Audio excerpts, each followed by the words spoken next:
waliwakaripia hao 11 kwa sababu ya kutokuamini na kwa sababu ya ukaidi. Kwa nini hawakuamini tangu mwanzo? Ni kwa sababu akina mama, kama ilivyo pia katika sehemu nyingi za mila na desturi zetu, akina mama hawapokeleki mara kwa mara kwenye jumuiya.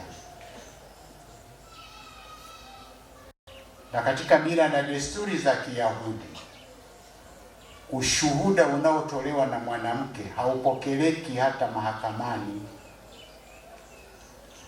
Lakini katika hili la kwamba Kristo amefufuka, hawa, yule mwanafunzi mwingine na Petro hawakuupuuzia huo ushuhuda. Ndio maana walikimbia mbio kwenda kuona ni kweli.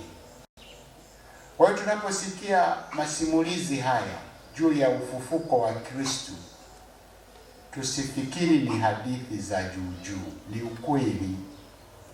Na yaliyoandikwa kwenye kitabu cha Matendo ya Mitume ni kweli, ni kitabu cha imani na ni kitabu cha matendo, yani cha historia. Na haya tutakayoyasikia leo ni ukweli.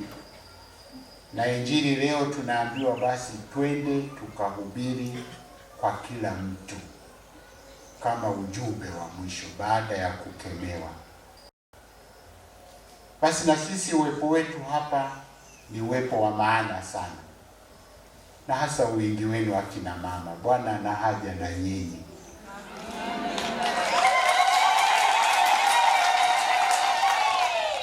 Muwe wajumbe wakubwa kabisa wa huruma ya Mungu, na ndivyo mlivyo, ndivyo mliumbwa hivyo. Leo ni Jumamosi, ni siku ya mama yetu Bikira Maria.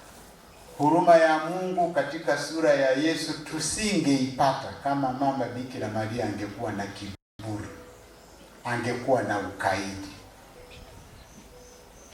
Lakini alipokea ujumbe wa yeye kuwa mama wa huruma ya Mungu, yani mama wa Yesu. Hakupokea haraka haraka tu, yani hata alipoambiwa kwamba utakuwa mama wa Mungu na utakayetuzalia atakuwa, hakusema haya sawa tu, basi nakubali. Alipekecha akili, litakuwaje neno hili, inawezekanaje? Alikuwa anauliza, ni imani inayouliza. Jumamosi ni siku tunayoadhimisha misa kwa ajili ya mama yetu Bikira Maria, na kipindi hiki cha Pasaka, Jumamosi katika oktava ya Pasaka, tumweke katika sura hiyo, kwamba hata sisi uwepo wetu kwa wingi hapa ni katika kujibu hilo swali pia, linawezekanaje swala hili mimi pia niwe misionari wa huruma ya Mungu? Inawezekana. Gabrieli alimwambia hakuna kisichowezekana mbele ya Mungu, kubali. Na akakubali, akajiita, mimi ni mtumishi wa Bwana, nitendewe kama Bwana alivyonena. Kwa hiyo na sisi tunapokamilisha kabla ya kesho, tujione tuko watumishi wa Bwana wa huruma ya Mungu, wa misionari wa huruma ya Mungu. Tutendewe kama Bwana anavyotaka, na Bwana ana haja na sisi.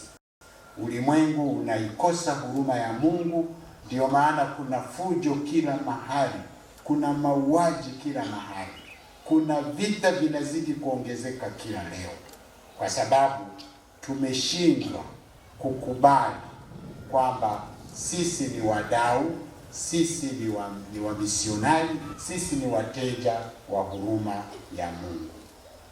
Kama wote tutatoka na roho huyo huyo, kwamba tumekabidhiwa huruma ya Mungu, na kwamba tuionyeshe maishani mwetu, tuionyeshe katika familia zetu, katika jumuiya zetu, kwa hakika amani ya kweli tutakuwa nayo daima na mahali popote. Tujute sasa dhambi zetu, tustahilishwe kwa